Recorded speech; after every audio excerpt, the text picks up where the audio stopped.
കാഞ്ഞങ്ങാട് നഗരസഭ പട്ടികജാതി വിദ്യാർത്ഥികൾക്ക് മെറിറ്റോറിയസ് സ്കോളർഷിപ്പും ഫർണിച്ചറുകളും നൽകി.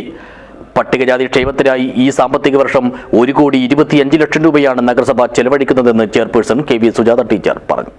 This news sponsored by Forever for everyone.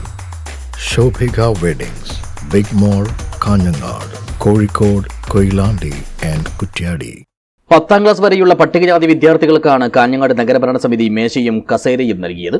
ഇതോടൊപ്പം ഉന്നത വിദ്യാഭ്യാസ മേഖലയിൽ പഠനം നടത്തുന്നവർക്ക് 10 ലക്ഷം രൂപയുടെ മെറിറ്റോറിയസ് സ്കോളർഷിപ്പുകളും വിതരണം ചെയ്തു. നഗരസഭാ chairperson K V Sujatha teacher സഹായ വിതരണം ഉദ്ഘാടനം ചെയ്തു. പട്ടികജാതി ക്ഷേമത്തിനായി ഈ സാമ്പത്തിക വർഷം 1,25,00,000 രൂപയുടെ പ്രവർത്തനങ്ങളാണ് നടപ്പിലാക്കുന്നതെന്ന് ചെയർപേഴ്സൺ പറഞ്ഞു. അതുപോലെ കാഞ്ഞങ്ങാട് നഗരസഭയിലെ എല്ലാ വിദ്യാർത്ഥികളും നല്ല സൗകര്യത്തോടുകൂടി തന്നെ പഠിക്കണം, വിദ്യാഭ്യാസം പൂർത്തിയാക്കണം എന്നുള്ള ലക്ഷ്യത്തോടെയാണ് അവർ പഠിക്കുന്ന സ്കൂളുകളിലും അതുപോലെ തന്നെ അവർക്ക് പഠന സഹായമാകുന്ന മറ്റ് സ്ഥാപനങ്ങളിലും ഒക്കെ തന്നെ എല്ലാവിധ സൗകര്യങ്ങളും ഏർപ്പെടുത്തുന്നു.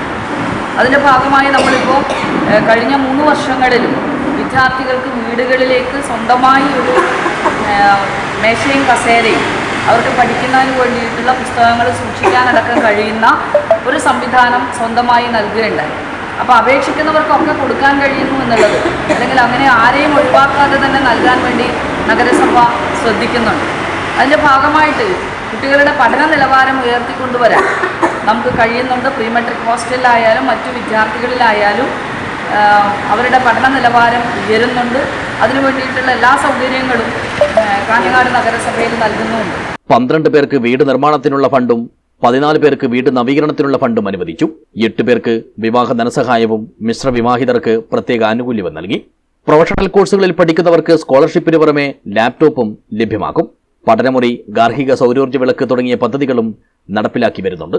നഗരസഭയുടെ കീഴിലുള്ള ചെമ്മട്ടം വയലിലെ ഹോസ്റ്റലിൽ 10 ലക്ഷം രൂപ ചെലവിൽ ഡിജിറ്റൽ ക്ലാസ് മുറിയും കമ്പ്യൂട്ടർ ലാബും അടുത്ത മാസം പൂർത്തിയാക്കും. ഹോസ്റ്റലിന് പുതിയ കെട്ടിടം പണിയുന്നതിനുള്ള നടപടി തുടങ്ങിയിട്ടുണ്ടെന്നും ചെയർപേഴ്സൺ പറഞ്ഞു. ചടങ്ങിൽ വികസനകാര്യ സ്ഥിരം സമിതി ചെയർപേഴ്സൺ കെ ലത അധ്യക്ഷയായി. സ്റ്റാൻഡിംഗ് കമ്മിറ്റി അധ്യക്ഷരായ P Ahmed Ali, K Aneeshan, K V Saraswathi, കൌൺസിലർമാരായ Vandana Balraj, P Radhakrishnan, P V Mohanan, K V Mayakumari, promoter Athira Rajeevan, P Rajin, V V Savitha എന്നിവർ സംസാരിച്ചു. പട്ടികജാതി വികസന ഓഫീസർ പി ബി ബഷീർ സ്വാഗതവും പ്രൊമോട്ടർ ടി എസ് ശ്രുതി നന്ദിയും പറഞ്ഞു. News bureau, Kanhangad.